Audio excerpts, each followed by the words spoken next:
y te damos 5 minutos, pon tu huella y hasta luego.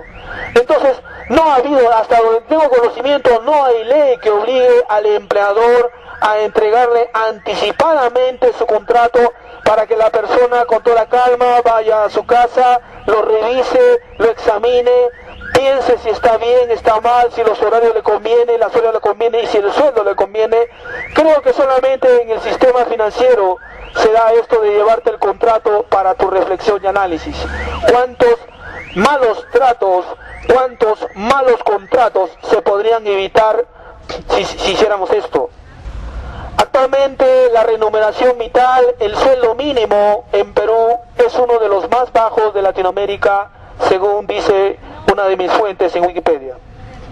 Acá la remuneración mínima, el sueldo mínimo lo fija el Ministerio de Trabajo, son los empresarios, son los sindicatos, son los miembros del gobierno los que fijan este sueldo mínimo, ellos son los que dan estas cifras.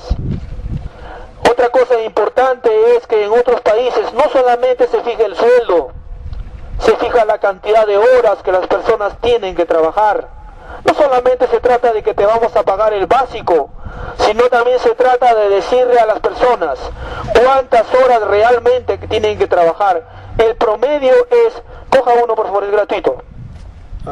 El promedio de horas de trabajo en otros países es 48 horas por semana. Es decir, se trabaja 6 días, de lunes a viernes, de 8 a 4 de la tarde, lo cual te da la opción a tener, si es que tú lo deseas, y si es que están tus capacidades y posibilidades, tener un segundo empleo. También hablaremos de los sueldos de los empleados estatales. Estamos frente a una institución estatal. Los sueldos de los empleados estatales, es cierto, se han mejorado, pero los males, y digo estos males son ancestrales porque desde que soy niño, desde que tenía 5 años, vengo escuchando los mismos problemas. Y los problemas son harto conocidos. La falta de personal calificado, una dudosa selección de personal, la pésima atención a los usuarios, la lentitud en los procedimientos y demasiadas personas tomando las mismas decisiones. En otras palabras, la duplicidad de tareas. Un empleado estatal debería de ser el mejor del país. Debería de ser un hombre con una gran capacidad, rapidez mental. Tendría que ser un hombre con bastante fluidez en ideas. Tendría que ser una persona con gran ética y valores, porque no está solamente para defender empresarios, sino está también para defender a los trabajadores, haciendo muchas veces sus reclamos que son justos. Muy bien, seguiremos hablando. Desconozco, también seguimos hablando acerca de que los puestos, coja uno por favor, si gusta. Los puestos de las empresas estatales siempre han venido pues con la historia del partidismo, los favores políticos. Bueno, es cosa conocida pues el famoso personal de confianza. También seguimos hablando de muchos de los trabajos en Perú se dan en forma de contratos verbales.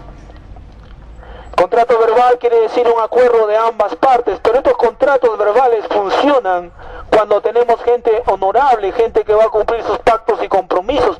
Cuando eso se da, pues un contrato verbal no tiene ningún problema y es inclusive a veces hasta mejor que un contrato escrito cuando las personas cumplen su palabra. Pero el contrato verbal también tiene sus desventajas. Los empleadores no reconocen los beneficios, seguro médico, aportes, ¿correcto? Porque esto demanda un costo. Y en la negociación, tanto que hablan de la negociación, estos costos disminuyen el ingreso del trabajador. No se conoce el ingreso, y es por eso que cuando se negocian estos contratos, en el Perú pues sería lo que se conoce como aquellos que han tenido boleta de pago, el ingreso neto. Hay un ingreso bruto, pero el ingreso neto, el líquido, lo que te queda a las finales. Entonces, cuando muchos nos vamos por el camino de ganar el líquido nada más, correcto, lo hacemos por cuestiones económicas, porque el empresario nos sale con esta idea y la tengo que decir: si quieres beneficios, vas a ganar menos. Los sueldos en el Perú, los sueldos, las profesiones, los oficios están relacionados con la realidad de un país. Las ideas de vendernos que el Perú va a ser un país minero, tienen que pasar por el análisis.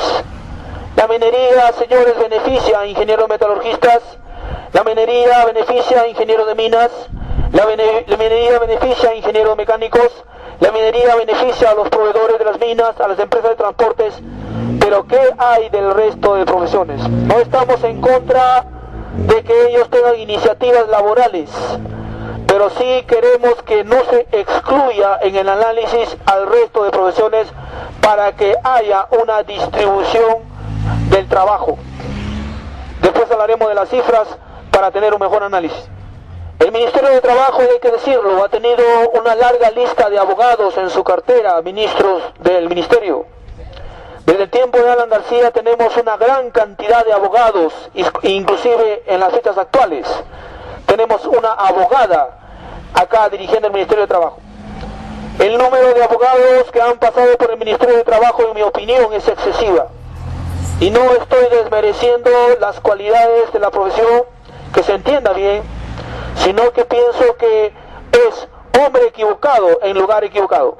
Se ha dejado las asesorías legales donde siempre estaban los abogados y ahora se ha pasado al puesto, al mando, a ser ministro. En tiempos de Alan García refrescaremos la memoria a la población, y los del Ministerio de Trabajo que podían trabajar en ese entonces, los estables lo saben, porque ellos lo han publicado por internet. En esos tiempos yo también buscaba empleo, mi segundo empleo, un empleo, y me sorprendí mucho de los sueldos del administrador. El administrador en Perú en esos tiempos del segundo gobierno de Alan García Pérez ganaba la suma, estaba en las ofertas laborales, en las bolsas de trabajo, como 800 soles mensuales. Estos eran algunos de los sueldos del famoso crecimiento. Un Perú sin cifras, un Perú en realidad es el mejor arma para desinformar a toda una población. La comunidad universitaria, la clase pensante de nuestro país tiene que ser protagónica en este sentido. Estoy haciendo mi llamado a aquellos que están estudiando en la Facultad de Economía a que se inicie un debate en base de la realidad y no en base de la fantasía. Ahora el poblador que no sabe de estadística, que no sabe de cifras, que no sabe del INEI, que no sabe del compendio estadístico, que no sabe de los reportes del Perú, yo le invito a que haga un ejercicio sencillo. Poblador, tú que habitas en una urbanización, tú que habitas en un barrio, tú que habitas en un pueblo joven, en un asentamiento humano, tú que habitas en un caserío, yo te invito a que averigües a qué se dedican tus vecinos, si están trabajando en forma dependiente o independiente, a qué se está dedicando tu vecindad, a qué se están dedicando tus familiares, todos aquellos que tú conoces. Y de este análisis, de este ejercicio sencillo, tú vas a deducir que ahora ha aparecido la oferta laboral del narcoestado, es decir, vas a encontrar personas que se están ocupando como fuente de ocupación del narcotráfico, del lavado de dinero, del proxenetismo, de la prostitución, que constituye penosamente una fuente de ingreso para estas personas. Hablaremos también ahora de las empresas lavadoras de dinero. Hay empresas lavadoras de dinero, hay que decirlo. Muchas de las empresas de lavadoras de dinero tienen problemas de circuitos económicos adulterados, falseados, en el peor de los casos inexistentes. No hay empresa en realidad, todo es una fachada. Pero vamos a hablar de esto, ¿correcto? Y ahora yo tengo entendido, yo también estoy sabiendo que pretenden blanquear el dinero, pretenden, como dice, hacerse legales, pretenden legalizarse. Pero ¿cuál es el problema? Lamentablemente la cultura del AMPA, y hay que decirlo, que para blanquear su dinero, yo estoy muy seguro de ello, tengo esta teoría de que están usando la programación mental, la extorsión, el sicariato, inclusive los ejércitos privados, por no decir bandas, para blanquear su dinero y eliminar toda forma de competencia que pueda existir. Decir a la masa trabajadora que los narcotraficantes han sido grandes conspiradores para que la realidad laboral en Perú no cambie. han sido grandes conspiradores de los males de la clase trabajadora y de su enorme postergación hasta los días de hoy. Hay que reconocer quiénes son tus amigos, trabajador, y quiénes son aquellos por los cuales no debes expresarle ninguna confianza y más bien marcar tus distancias contra ellos. Las variables de capital, de trabajo, de naturaleza deberían de ser analizados. Existe un concepto económico que se llama el capital lucrativo. Un capital lucrativo es aquel que ha sido generado por el narcotráfico, por la extorsión, por el proxenetismo. Es un capital pues que no paga impuestos, es un capital que no viene de una fuente productiva, es un dinero circulante líquido. Y este capital lucrativo es la base financiera del narcoempresariado. El narcoempresariado ha hecho del capital delictivo como un capital lucrativo. El concepto de capital fijo, es decir, de un capital que produzca capital, no existe mucho en el Perú. Por lo tanto, el capital lucrativo que se origina en la fuente delictiva está sirviendo para pagar los costos de las empresas del narcoempresariado. Es esa la realidad. Ahora, dentro de nuestro análisis de los hechos y las cifras, los perfiles empresariales ahora son conocidos. Ahora tenemos en la era de la información acceso a la información. Podemos saber quién es Ray Kroc, podemos saber quién es Steve Jobs, podemos saber quién fue Matsushita, podemos ahora analizar, ver sus pasos, su recorrido, y lo podemos comparar también con algunos empresarios peruanos.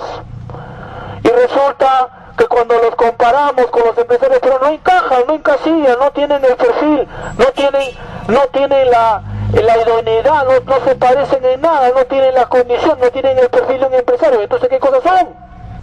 Toparse con un empresario que no conozca su negocio, toparse con un empresario que no sepa de los costos, toparse con un empresario que no sepa qué es un sistema de trabajo, es, como y lo digo en forma análoga, como encontrarnos con un heladero en el Nevado, es como encontrarnos un vendedor de café en el desierto. No encaja por ningún lado, no encaja, no sabemos qué cosa es.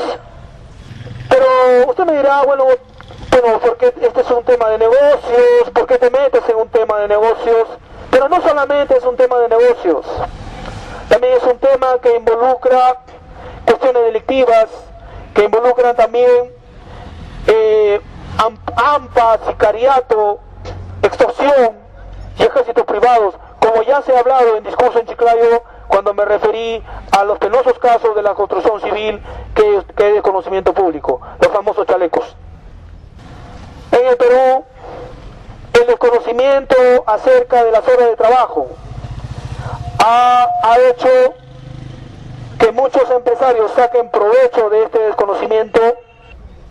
En otros países se ha definido claramente acerca del horario laboral, lo cual permite tener un segundo empleo. El segundo empleo es para muchas personas realmente la fuente de las riquezas. Los primeros empleos solamente a veces sirven para pagar cuentas, alquileres, hipotecas, gastos de alimentación, vestidos, salud.